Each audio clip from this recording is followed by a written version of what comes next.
Muy bien, mis queridos hermanos y hermanas, ha sido un día lleno de bendiciones, ¿verdad que sí? Qué bueno verles de regreso acá para continuar estudiando este tema tan importante. 15 principios de interpretación profética, cómo estudiar las profecías por nosotros mismos. En el manual, para los que tienen el manual, estamos ahora en la página 42 del manual y estamos trazando este principio muy importante, que la Biblia es su propio intérprete. Ahora, quiero que vayamos, para los que tienen el manual, a la página 42, el penúltimo párrafo, a donde dice algo muy importante. La Biblia se puede comparar con el cuerpo humano. Es un solo libro, como el cuerpo humano es un solo cuerpo, con un solo mensaje, pero que tiene muchos miembros. La Biblia tiene 66 miembros. El cuerpo humano tiene diferentes miembros, diferentes partes. En la Biblia hay unidad, pero también en la Biblia hay diversidad, porque fue escrito en diferentes épocas por diferentes escritores con diferente nivel de educación. Así que en la Biblia hay unidad, pero también hay diversidad. Y en la Biblia también hay lo que yo llamo mutualidad. Es decir, todas las partes de la Biblia interactúan una con la otra, así como todas las partes del cuerpo interactúan una con la otra. El sistema circulatorio, el sistema nervioso, el sistema digestivo, el sistema respiratorio, cada uno no funciona independientemente. No, compaginan y coordinan, se entrelazan uno con el otro. Y así es la Biblia. La Biblia es un solo libro, compuesto de diferentes miembros, pero todos los miembros interactúan o se interrelacionan en un entero perfectamente unido como el cuerpo humano. ¿Por qué hay tantas denominaciones religiosas hoy en día? Estamos ahora a pie de la página 43. Es porque la gente quiere imponerle a la Biblia lo que ellos quieren que la Biblia diga, en vez de permitir que la Biblia se explique ella misma. No permiten que la Biblia sea su propio intérprete. Lo que estoy diciendo, hermanos y hermanas, es que no debemos permitir que ninguna filosofía, ningún artículo de un periódico, ningún libro, ningún programa de televisión, ningún evento histórico, ningún comentario, ninguna interpretación eclesiástica, ningún catecismo y ninguna experiencia personal dicte lo que significa la Sagrada Escritura. La Sagrada Escritura se interpreta y se explica ella misma. Es como la sal. Yo les pregunto, ¿por qué es salada la sal? Porque yo digo que la sal es salada, ¿verdad? No. ¿Qué es lo único que tienen que hacer para saber que la sal es salada?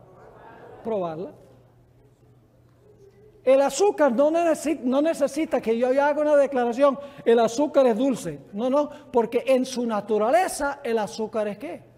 El azúcar es dulce. La sal y el azúcar se autentican ellos mismos, y así es que la Biblia se autentica ella misma por el sabor que tiene, el sabor que le ha dado el Espíritu Santo. La sierva del Señor escribió, y ahora estoy en la página 44, tiene mucho más material, hermanos y hermanas, aquí en este manual. Estoy saltando porque necesitamos cubrir todos los principios, pero ustedes pueden leer todo el material, está disponible. En la página 44, la sierva del Señor explica este principio de que la Biblia es su propio intérprete. La Biblia no necesita que un individuo diga, esto es lo que significa este texto, y esto es lo que significa este otro texto, y este texto no significa eso. No está mal que un individuo interprete el texto y explique lo que el texto significa y lo que el texto no significa. No hay ningún problema con eso. Pero si no tuviéramos a esa persona, si estudiáramos la Biblia, nosotros podríamos determinar eso por nuestro propio estudio de la Sagrada Escritura. La sierva del Señor escribió en el libro Nuestra Elevada Vocación, es una matutina que se publicó hace varios años, página 209, la Biblia es su propio intérprete. ¿Entiende lo que significa eso? La Biblia es su propio intérprete. Con hermosa sencillez, una porción se vincula con la verdad de otra porción, hasta que toda la Biblia se combina en un entero armonioso. Qué linda descripción. La luz procede de un texto para iluminar alguna porción de la palabra que parecía más oscura. Es decir, los textos claros nos ayudan a entender los textos que posiblemente no estén tan claros en nuestra mente. Cuando encuentran un texto difícil, otros textos más sencillos ayudan a explicar ese texto difícil. También escribió en Testimonios para la Iglesia, tomo 4, página 490, y quiero decirles que las citas en español yo las sustraje de los escritos de la hermana White que están en línea, no de los libros, porque hubiera sido dificilísimo tener que buscar la paginación en los libros. Lo saqué de los escritos de la hermana White online, es decir, en la computadora. Ella escribió lo siguiente: cuando escudriñe las escrituras con el ferviente deseo de aprender la verdad, ¿cómo debemos estudiar las escrituras? Con el ferviente deseo de aprender la verdad, Dios impartirá su espíritu a su corazón e impresionará su mente con la luz de su palabra. La Biblia es su propio intérprete, pues un pasaje explica otro. Comparando los textos, este punto es muy importante, comparando los textos que se refieren a los mismos temas, verá usted una belleza y una armonía que nunca soñó. Ahora, ese es un principio importante. Aunque debemos dejar que una parte de la Biblia explique otra parte de la Biblia, debemos tener cuidado que los textos traten el mismo tema. Es decir, no podemos tomar un texto que está hablando de un tema e imponérselo a otro texto que está hablando de otro tema distinto. Los textos que juntamos, todos deben estar relacionados con el tema que estamos estudiando, el tema central. ¿Está claro ese punto? Es decir, no debemos nosotros tomar textos que no tienen nada que ver con lo que estamos estudiando e imponérselos al texto bíblico. Guillermo Miller, ¿han oído hablar de Guillermo Miller? No fue adventista, fue el que anunció que Cristo iba a venir. Primero dijo en 1843, luego dijo que Jesús iba a venir en la primavera de 1844 por una equivocación cronológica, y luego, no muy entusiastamente, aceptó la idea de que Cristo iba a venir el 22 de octubre de 1844.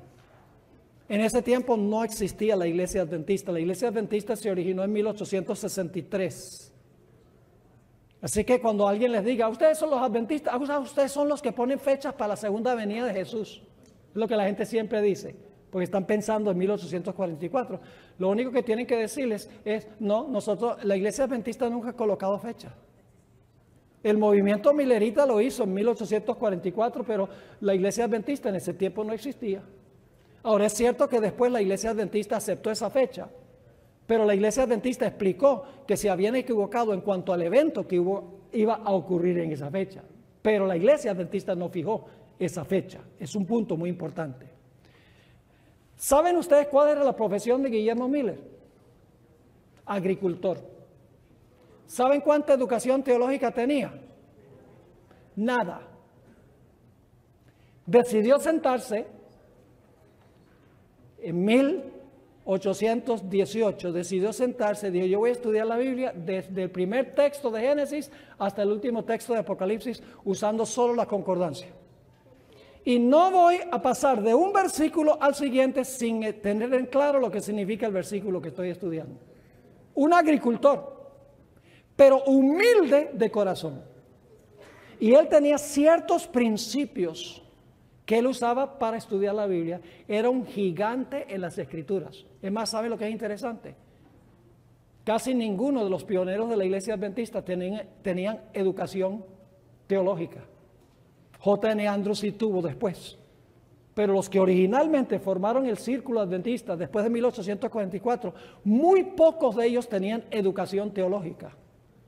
Y sin embargo, ellos forjaron con un estudio de la Biblia, con una concordancia, las grandes creencias de la iglesia adventista del séptimo día.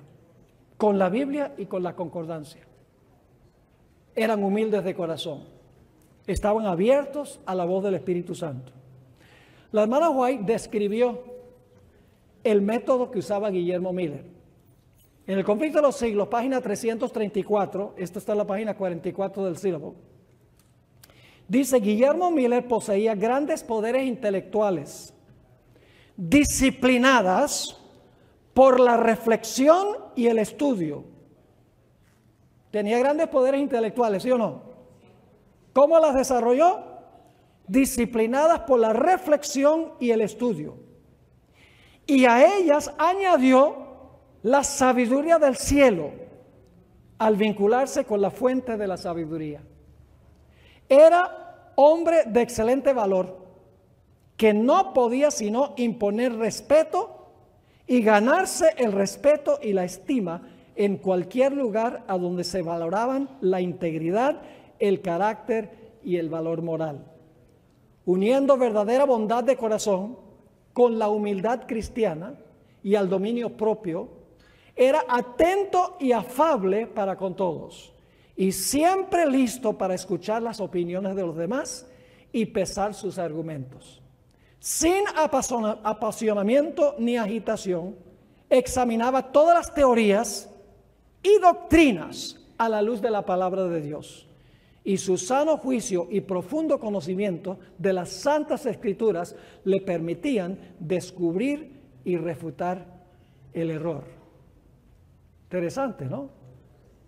Humilde, deseoso de conocer la verdad y de practicar la verdad. Ahora voy a leer un pasaje un tanto largo que se encuentra en el Conflicto de los Siglos, páginas 320 y 321, porque expresa los principios de estudio que usó Guillermo Miller, que se relaciona con este principio que estamos estudiando, que la Biblia es su propio intérprete. Es el método que usó Guillermo Miller.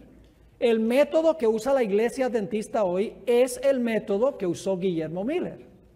Estudiar un texto a la luz de otro texto, conectar todos los versículos que hablan sobre determinado tema y luego entonces alcanzar conclusiones basadas en el estudio. Voy a leer esta cita ahora, Conflicto de los Siglos 3:20 y 3:21. Procurando poner a un lado toda opinión preconcebida. ¿Qué hacía Guillermo Miller?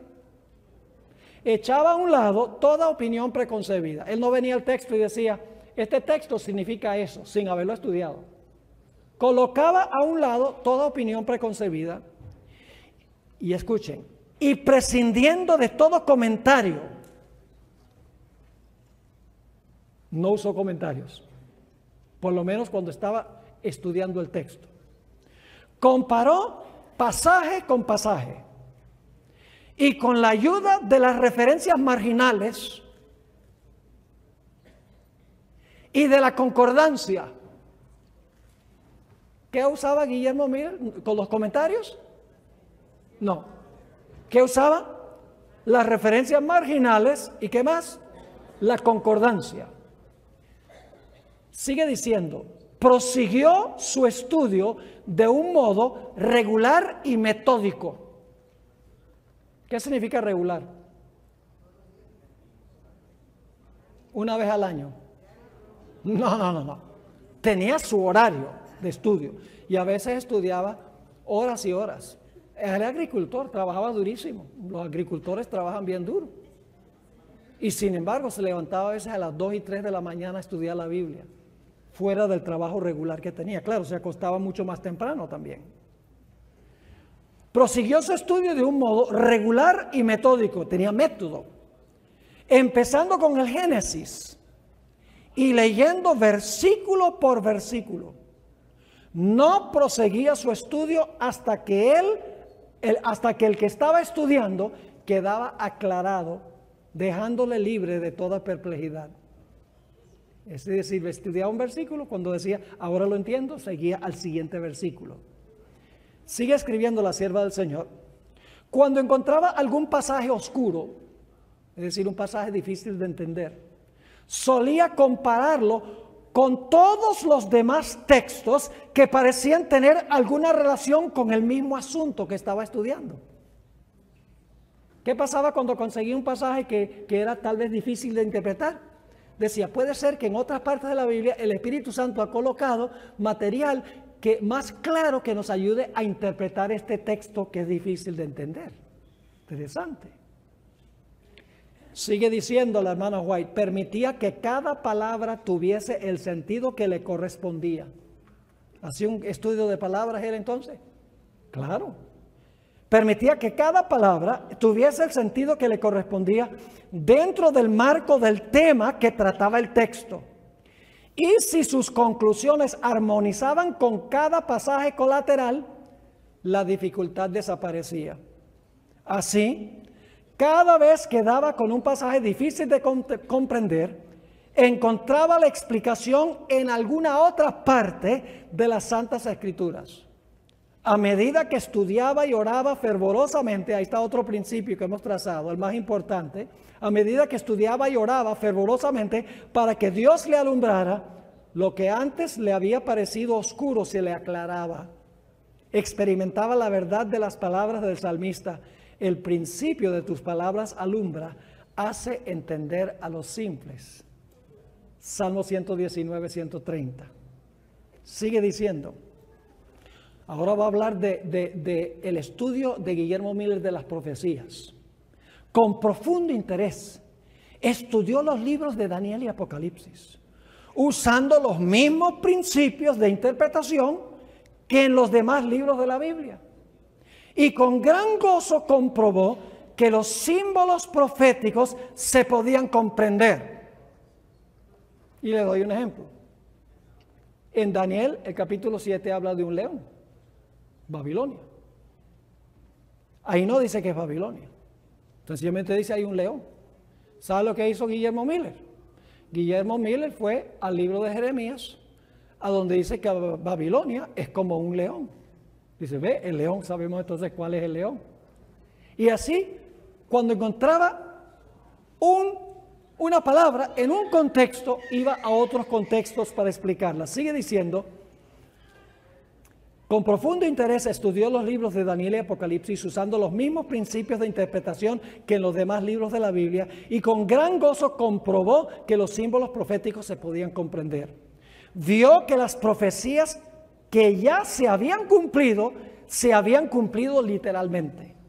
Que todas las diferentes figuras, metáforas, parábolas, similitudes, etcétera, se explicaban en su contexto inmediato, o los términos en que estaban expresados eran definidos en otros pasajes. Es decir, si no se explicaban los símbolos en el contexto a donde aparecía el símbolo, él iba a otros lugares de la Biblia para interpretar lo que significaba el símbolo. Sigue escribiendo la sierva de Dios y ahora cita lo que dijo Guillermo Miller. Así me convencí de que la Biblia es un sistema de verdades reveladas, dadas con tanta claridad y sencillez, que el que anduviere en el camino trazado por ellas, por insensato que fuere, no tenía por qué extraviarse. Eslabón tras eslabón de la cadena de la verdad descubierta, vino a recompensar sus esfuerzos, a medida que paso a paso seguía las grandes líneas de la profecía. Ángeles del cielo dirigían sus pensamientos y descubrían las escrituras a su inteligencia. ¿Cómo les parece? ¿Entienden un poco mejor el principio de que la Biblia se explica a ella misma? Y vuelvo a repetir, hermanos y hermanas, nos hemos vuelto muy dependientes de lo que dicen los eruditos, de lo que dicen los teólogos, debates que suceden en la iglesia.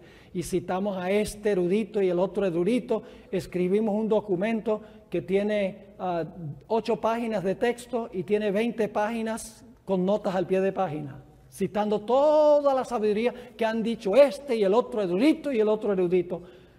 Más nos valdría que nos sentemos a estudiar nosotros la Biblia por nosotros mismos. Más bien que depender ciegamente de la sabiduría de otros. No ser reflectores de los pensamientos de otros, sino que podamos conseguir nosotros la verdad por nuestro propio estudio de la palabra de Dios. Ahora vamos a ir en nuestro sílabo vamos a dar una ilustración de esto. Vamos a ir, los que tienen el sílabo, vamos a ir a la página 58. La página 58. Muy interesante lo que encontramos aquí. Es la historia de Daniel, el capítulo 2.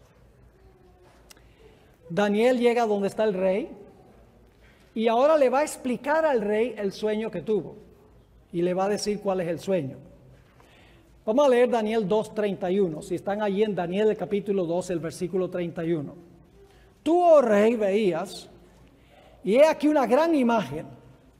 Esta imagen, que era muy grande y cuya gloria era muy sublime, estaba en pie delante de ti y su aspecto era terrible.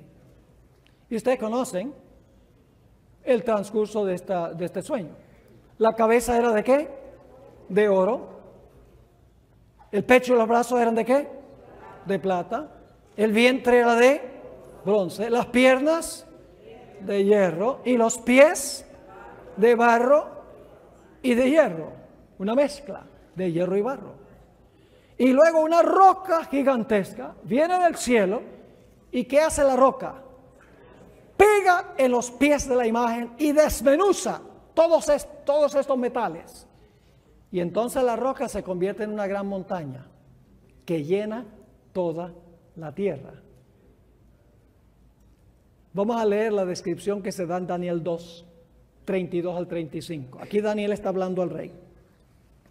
La cabeza de esta imagen era de oro fino, su pecho y sus brazos de plata, su vientre y sus muslos de bronce, sus piernas de hierro, sus pies en parte de hierro y en parte de barro cocido. Estaba mirando hasta que una piedra fue cortada no con mano e hirió la imagen en sus pies de hierro y de barro cocido y los desmenuzó. Entonces fueron desmenuzados también el hierro, el barro cocido, el bronce, la plata y el oro, y fueron como tamo de las eras del verano. Y se los llevó el viento sin que de ellos quedara rastro alguno. Mas la piedra que hirió a la imagen fue hecha un gran monte que llenó toda la tierra. Así que tenemos varios símbolos aquí. Tenemos oro, plata, bronce, hierro y barro, la roca y la montaña. Ahora Daniel le va a dar la interpretación de este sueño, lo que significa el sueño al rey. Daniel 2, 37 y 38. Note lo primero que le dice Daniel. Tú, oh rey, eres rey de reyes porque el Dios del cielo te ha dado reino, poder, fuerza y majestad. Y donde quiera que habitan hijos de hombres, bestias del campo, aves del cielo, Él los ha entregado en tu mano y te ha dado el dominio sobre todo. Tú eres aquella cabeza de oro. ¿Qué representa entonces la cabeza de oro? Nabucodonosor y por ende el reino de Babilonia. ¿Dónde comienza entonces el cumplimiento de la profecía de Daniel 2? Comienza con Babilonia, el reino que existía en los días de Daniel, en los días de Nabucodonosor y de Daniel. Y luego dice en el versículo 38, y después de ti se levantará ¿qué? Otro reino, inferior al tuyo. Y luego un tercer reino, de bronce, el cual dominará toda la tierra. Y luego el versículo 40 dice, el cuarto reino será fuerte como hierro, y como el hierro desmenuza y rompe todas las cosas, desmenuzará y quebrantará todo. Ahora, empieza con Babilonia. ¿Cuál es el segundo reino inferior al de Babilonia? Medo-Persia. ¿Y cuál es el reino que viene después de Medo-Persia? Grecia. ¿Y cuál es el reino que es espantoso y terrible, que desmenuza y destruye todo lo que consigue en el camino? Es el Imperio Romano. Pero ahora llegamos a una parte de este sueño que no se toca muy a menudo.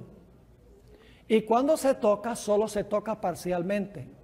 Creo que se ha pasado por alto el punto central de los pies de la imagen.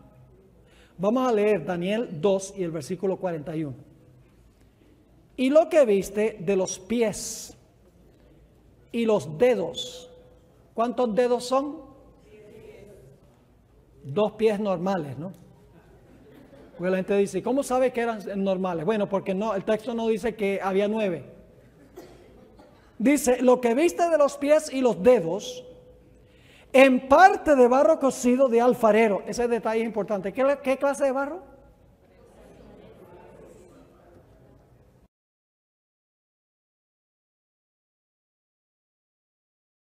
Lo que significa eso. ¿No sería buena idea ir a otras partes de la Biblia que hablan de barro de alfarero? Me parece que es el método que se debe usar. A eso vamos en un momento. Dice, y lo que viste de los pies y los dedos, en parte de barro cocido de alfarero y en parte de hierro, será un reino dividido. Es decir, un reino que va a componerse de ¿cuántos elementos? 2 elementos, hierro y barro, mas habrá en él algo de la fuerza del hierro. ¿Recuerden eso? Habrá en él algo de la fuerza del hierro, así como viste el hierro mezclado con el barro cocido. Ahora vamos a alcanzar algunas conclusiones basadas en esto. Yo pregunto, ¿el hierro existía en las piernas antes que existiera en los pies? ¿Sí o no? No cabe duda que las piernas eran de hierro. ¿Hay una secuencia en esta imagen? ¿Una secuencia histórica, sí o no? ¿La plata viene después del oro, cronológicamente? ¿El bronce viene después de la plata, cronológicamente? ¿El hierro viene después del bronce, cronológicamente? Entonces yo pregunto, ¿los pies vienen después de las piernas de hierro, cronológicamente? Sí. Pero ahora piense, el hierro que había en las piernas, que representa el poder político del Imperio Romano, continúa luego en los pies. ¿Continúa Roma en los pies? ¿Sí o no? Claro, porque el hierro de las piernas continúa en los pies. Roma, el aspecto político de Roma continúa, pero se le añade algo que no existía antes en el Imperio Romano. Se le añade el barro en los pies de la imagen. Es decir, continúa Roma, pero es una Roma distinta. Es una Roma amalgamada. Continúa el sistema político de Roma, el hierro de las piernas, pero al mismo tiempo le añade un elemento que no estaba presente en las piernas. Ahora, el barro es de un tipo muy especial. ¿Qué clase de barro es? Bueno, sabemos que el hierro representa el poder político del Imperio Romano que continúa en los pies y en los dedos. Pero ¿qué representa el barro de alfarero? Ahora yo pregunto, ¿el hierro es bueno como hierro? ¿Sí o no? ¿El barro es bueno como barro? ¿El barro de alfarero es útil? Sí. ¿Dónde surge el problema? El problema surge cuando usted toma 2 elementos que no deben ir juntos y los junta. El hierro es bueno solo como hierro y el barro es bueno como barro. Pero cuando usted lo junta, ahí está el problema. Ahora, escuchen bien lo que voy a decir. ¿El oro es simbólico? ¿El oro es un símbolo? Sí. ¿La plata es simbólica? ¿El bronce es simbólico? ¿El hierro es simbólico? ¿La roca es simbólica? ¿La montaña es simbólica? Pero el barro no es simbólico. ¿El barro también debe representar algo? ¿Debe simbolizar algo el barro? Claro. El problema es que en Daniel 2 no nos dice qué representa el barro. Sencillamente dice que en los pies, después que cae el Imperio Romano, el poder político de Roma continúa, pero ahora se le añade otro elemento distinto. Entonces, ¿cómo hacemos para entender lo que representa el barro?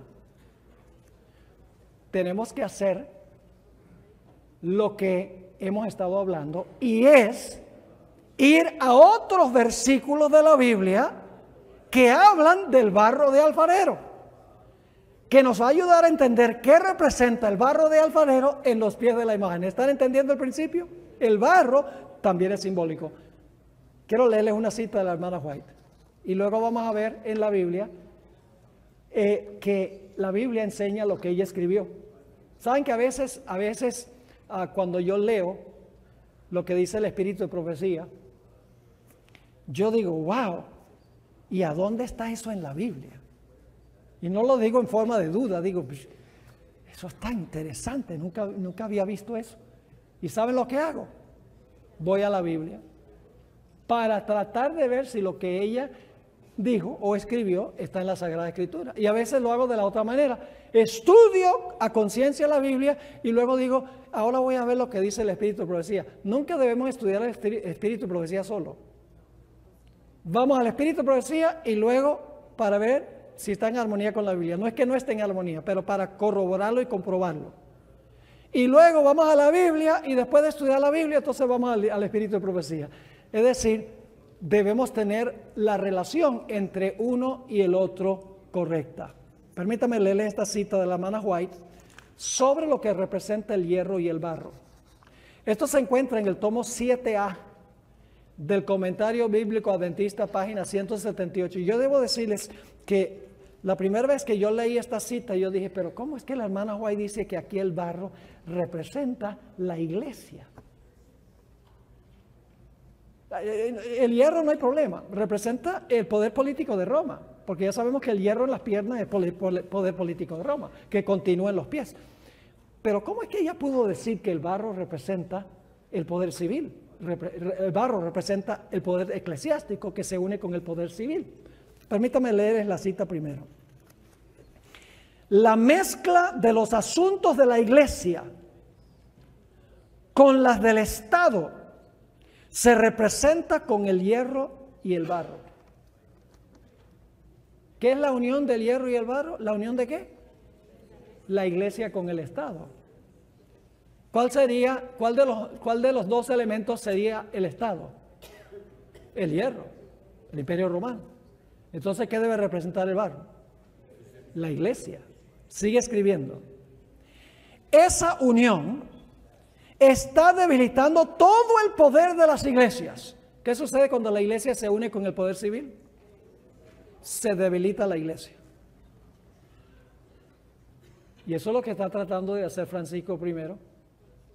Ya básicamente se ha echado a los protestantes al bolsillo. Y sabemos que pronto van a tratar de influir sobre el gobierno porque las iglesias han perdido mucho poder. Entonces van a necesitar la ayuda del poder civil para imponer lo que ellos creen. Porque la iglesia sola es débil. Pero ellos creen que uniéndose con el poder civil, que es fuerte, que es el hierro, entonces el poder civil va a poder levantar a la iglesia. Pero lo que hace es debilitar la iglesia. ¿Me están entendiendo lo que estoy diciendo? Sigue escribiendo. Esa unión está debilitando todo el poder de las iglesias. Esta aceptación en la iglesia del poder del Estado traerá malos resultados. Los hombres casi han traspasado el límite de la tolerancia de Dios. Han utilizado su fuerza política y se han unido con el papado. ¿Ve? El poder político con el papado.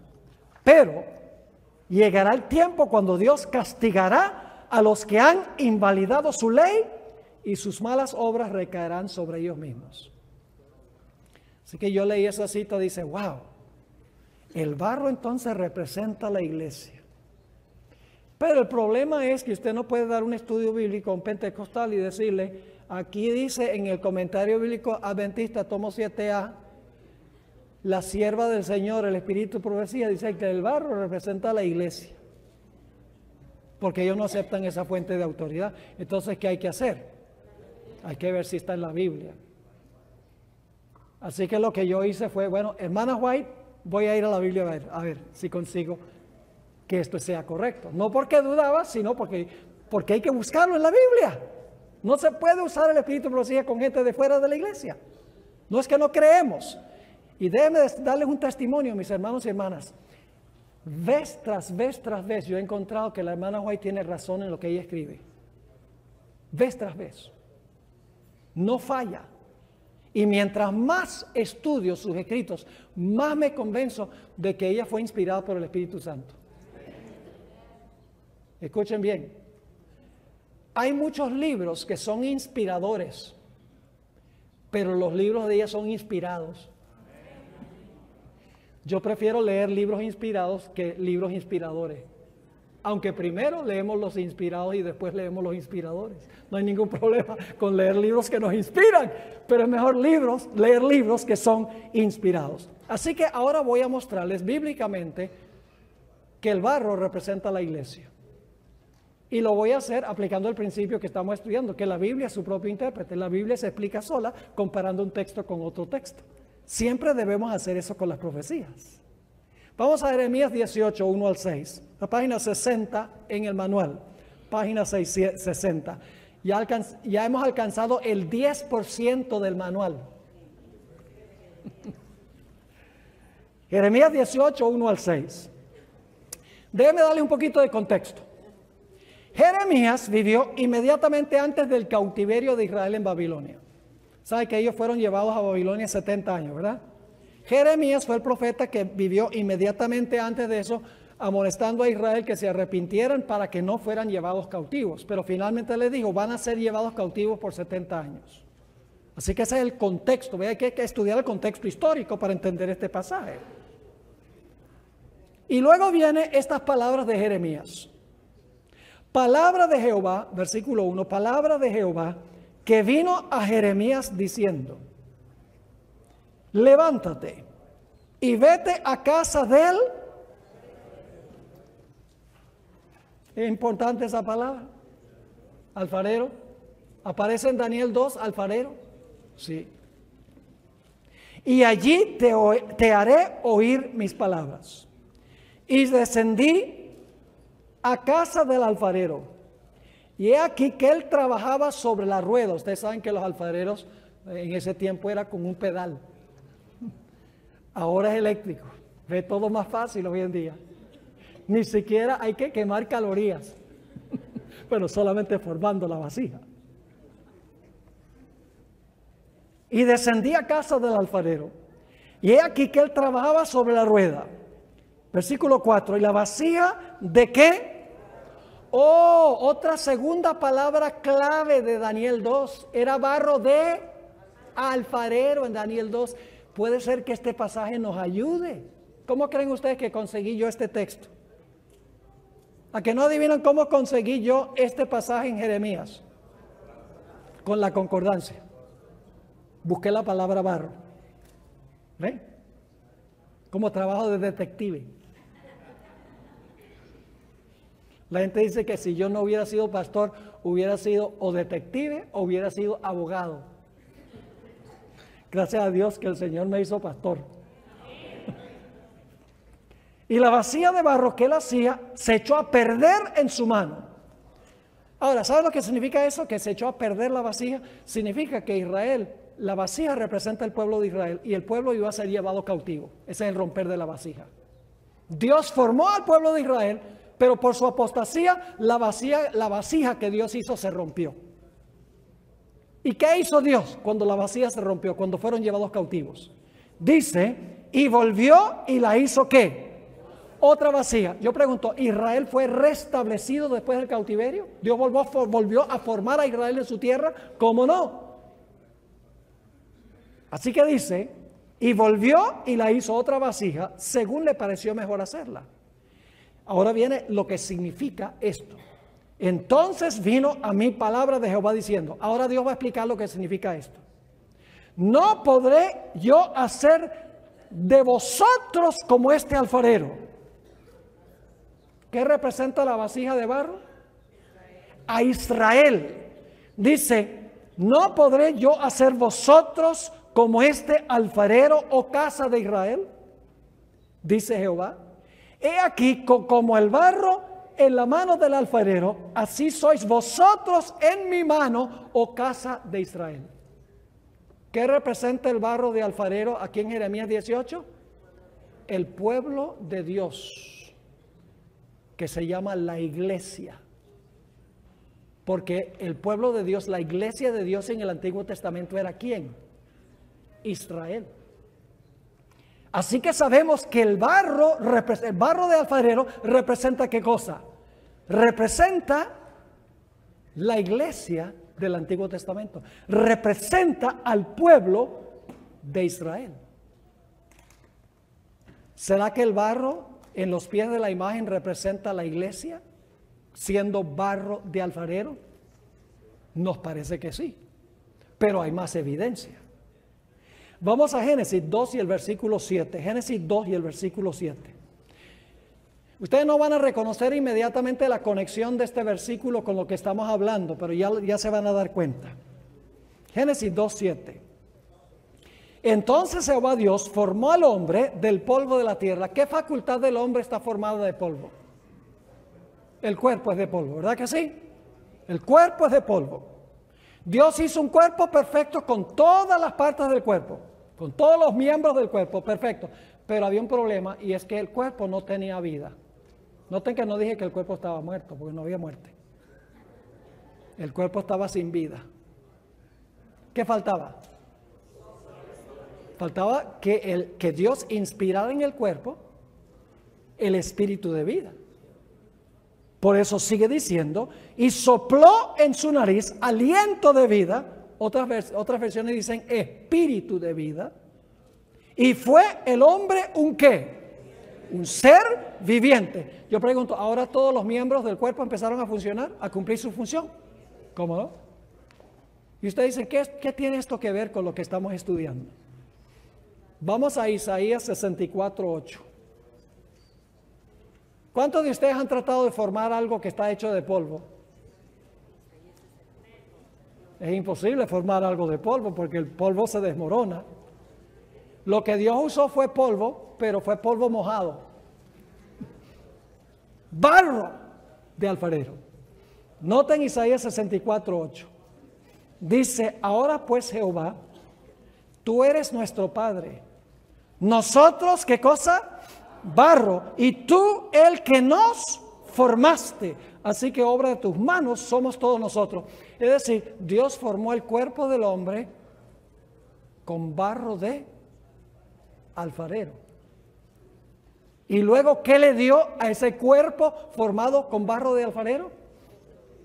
Le dio el espíritu de vida y todos los miembros comenzaron a funcionar. Ahora, en Daniel el capítulo 2, el barro es simbólico. ¿De acuerdo? No es barro literal, es barro simbólico. Ahora yo pregunto, ¿qué es el cuerpo de Cristo espiritualmente hablando? ¿Cuál es el cuerpo de Cristo espiritualmente hablando? Ahora vamos a tomar lo que se dice del cuerpo literal, de barro literal, y vamos a aplicarlo espiritualmente, simbólicamente, porque en Daniel 2 el barro es simbólico. ¿Cuál es el cuerpo de Cristo? La iglesia. Note lo que dice Colosenses 1 y el versículo 18. Y Él es Jesús, Él es la cabeza del cuerpo que es la iglesia. Así que, ¿cuál es el cuerpo de Cristo? El cuerpo de Cristo es la iglesia. La iglesia tiene diferentes miembros, cada uno con su función. Ahora, cuando Cristo formó la iglesia, ¿qué necesitaba pasar para que la iglesia pudiera funcionar y para que todos los miembros pudieran empezar a funcionar, a cumplir su función? ¿Qué necesitaba la iglesia? Necesitaba el Espíritu. ¿Qué sucedió en el día del Pentecostés? ¿Qué pasó con la iglesia en el día del Pentecostés? Dicen Hechos 2, 2 al 4. De repente vino del cielo un estruendo como de un viento recio que soplaba, el cual llenó toda la casa donde estaban sentados, y se les aparecieron lenguas repartidas como de fuego, asentándose sobre cada uno de ellos, y fueron todos llenos del Espíritu Santo, y comenzaron a hablar en otras lenguas según el Espíritu les daba que hablasen. ¿Se dan cuenta? Cristo formó la iglesia espiritualmente hablando de lodo o de barro espiritualmente. Y luego, ¿qué infundió en ese cuerpo? El Espíritu Santo. Y ahora la iglesia comenzó a funcionar. Cada miembro empezó a cumplir su función. Esta ilustración yo no la inventé. El apóstol San Pablo dio esta interpretación. Nota lo que dice 1 Corintios, el capítulo 12 y el versículo 12 y 13. 1 Corintios 12, 12 y 13. Dice el apóstol San Pablo, porque así como el cuerpo es uno, ¿la iglesia es una? ¿Sí o no? Sí. Pero el cuerpo tiene muchos miembros. ¿La iglesia tiene muchos miembros? Sí. Pero todos los miembros del cuerpo, siendo muchos, son un solo cuerpo, así también Cristo. Porque por un solo espíritu fuimos todos bautizados en un cuerpo, sean judíos o griegos, sean esclavos o libres, y a todos se nos dio a beber de un mismo espíritu. Yo pregunto, ¿en la iglesia la gente tiene diferentes funciones? ¿Sí o no? Algunos son los pies. Bienaventurados los pies de los que anuncian el evangelio de paz. ¿La iglesia tiene ojos? Sí, a los profetas se les llamaban videntes. Los ojos de la iglesia es el don de profecía. Por eso es que la Odisea anda ciega, porque no escucha la voz de la profecía. Cada parte del cuerpo simboliza una función en la iglesia. Entonces, ¿de qué está formado la iglesia? ¿De qué formó Cristo la iglesia espiritualmente hablando? De barro. Y luego le dio espiritualmente ¿qué? A ese cuerpo de barro que hizo. Le dio el espíritu y la iglesia vivió. Entonces yo pregunto, ¿qué representa el barro de alfarero simbólicamente o espiritualmente? Jeremías 18 y los textos que leímos de 1 Corintios y de Hechos del capítulo 2 indican que el barro representa ¿qué cosa? Representa espiritualmente la iglesia. Y luego añadimos el testimonio de Ezequiel. ¿Han oído hablar del valle de los huesos secos? ¿Saben lo que representa el valle de los huesos secos? Significa el cautiverio de Israel. Ezequiel fue llevado a Babilonia en el año 597, el segundo cautiverio de Israel, porque fueron tres. En el año 605 fue que Nabucodonosor se llevó a Daniel y los tres amigos. En el 597 se llevó a Ezequiel y en el 586 destruyó la ciudad y entonces se acabó la teocracia judía. Ezequiel vivió en los tiempos cuando el pueblo de Dios ya había sido llevado cautivo 2 veces a Babilonia. Y él escribió en cuanto a los huesos secos y explicó que ese valle de huesos secos representaba la casa de Israel. Y de repente todos los huesos secos se unen para formar el cuerpo. Pero al cuerpo le falta algo. ¿Qué le faltaba?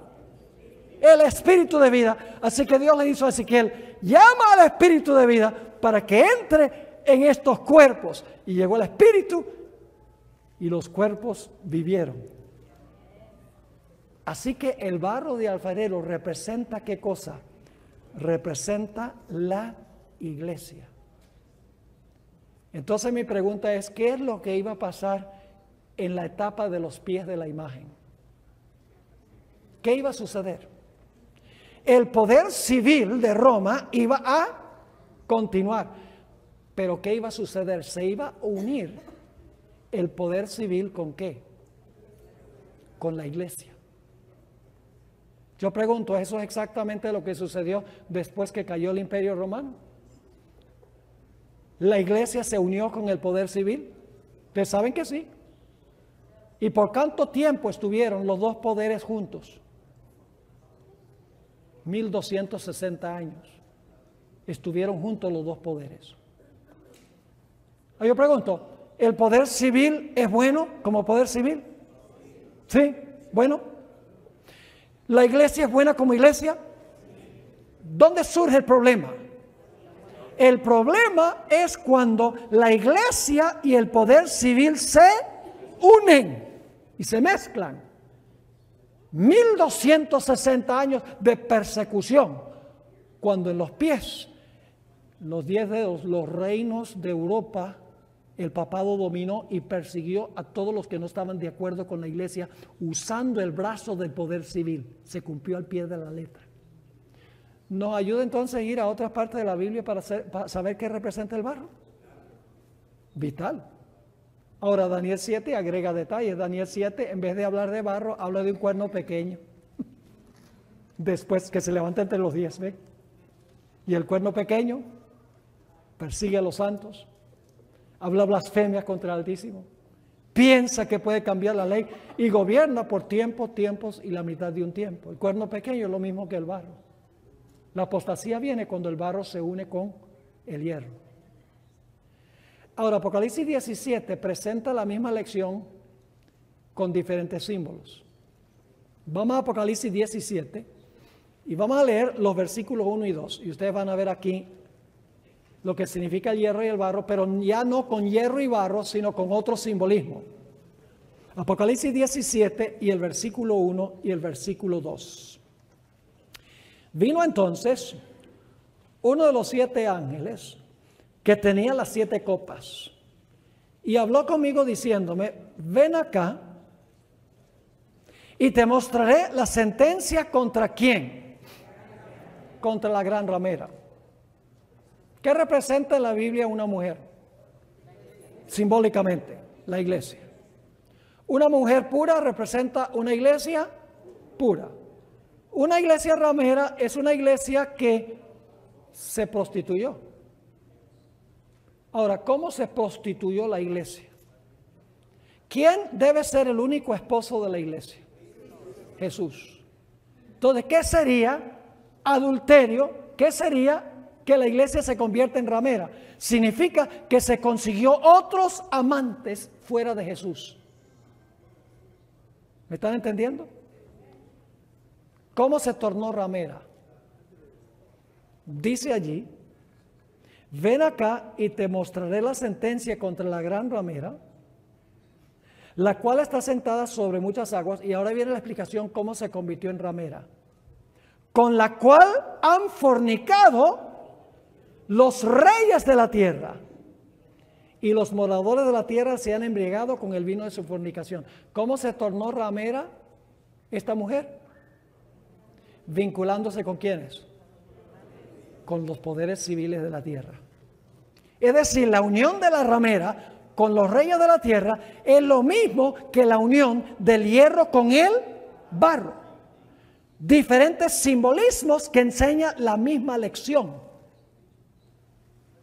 Ahora yo pregunto, en 1798 el poder civil repudió a la ramera. Francia repudió al papado. Y después de eso, nación tras nación en Europa y en el Nuevo Mundo no permitieron que la iglesia los dominara como había sucedido durante los 1260 años. Pero yo pregunto, ¿estamos viendo señales en el mundo de un deseo que tiene el Papa de nuevamente unir la iglesia con el poder civil? Lo único que tienen que hacer es ver en la computadora el discurso que dio Francisco I en el 70 aniversario de las Naciones Unidas. Cuando terminó su discurso, los representantes de 193 naciones, los gobernantes de todos los países del mundo prácticamente, se pusieron de pie y le aplaudieron por varios minutos. El objetivo del Papa Francisco I es echarse al bolsillo los gobernantes del mundo, particularmente los Estados Unidos, para que luego, usando el poder civil, pueda hacer lo que hacía en el pasado. Porque el papado es una unión de la iglesia con el poder civil. Y estamos viendo estas cosas cumplirse delante de nuestros ojos. La Biblia dice que su herida mortal fue sanada. Y se maravilló toda la tierra en pos de la bestia. La herida se va a sanar y está casi sanada. Y se sanará plenamente cuando los Estados Unidos le preste el poder civil al papado, instigado por el protestantismo, imponiendo la observancia del domingo, que es una creación del poder papal. ¿Nos ayuda a usar una concordancia y buscar en otras partes de la Biblia para entender lo que es el barro? El barro es simbólico, ya sabemos qué simboliza. Pero ahora escuchen, lo maravilloso de esta profecía de Daniel 2 es que Dios va a tener la última palabra. Dios tiene la última palabra. Dios está en control de la historia. Y el clímax de esta profecía de Daniel 2 es cuando la roca, ¿qué representa la roca? San Pedro, ¿verdad? No, en ninguna parte de la Biblia dice que Pedro era la roca. Jesús dijo, tú eres Pedro, Petros, piedrecilla, pero sobre esta roca edificaré mi iglesia, apuntándose a Él. Jesús es la roca. Se dice repetidas veces en el Nuevo Testamento. El mismo Pedro, en 1 Pedro 2, dijo que Jesús es la roca. Pablo dijo, Jesús es la roca. En ninguna parte dice que Pedro es la roca. Vaya, qué roca interesante que el apóstol Pablo tuvo que reprenderlo a la cara. Y negó a Cristo 3 veces. No parece que era muy infalible, que digamos. La Biblia nos dice que la roca, Cristo Jesús, va a quitarle el dominio a todos los reinos de la tierra. Va a destruir los pies de hierro y barro, las piernas de hierro, el vientre de bronce, el pecho y los brazos de plata, la cabeza de oro. Va a destruir a todos los reinos de la tierra. Y va a establecer un reino que nunca jamás será dado a otro reino, nunca se corromperá, que existirá para siempre. Así es que termina esta historia de Daniel 2. Así que los seres humanos pueden unir la iglesia con el poder civil pensando que esto va a fortalecer la iglesia, pero finalmente va a llevar a la desolación y la destrucción total de todos los reinos de este mundo. Ahora lo importante es que nosotros pertenezcamos a ese reino. Jesús dijo unas palabras muy interesantes. Dijo, el que cayere sobre esta roca será quebrantado, pero sobre el cual cayere la roca será aplastado.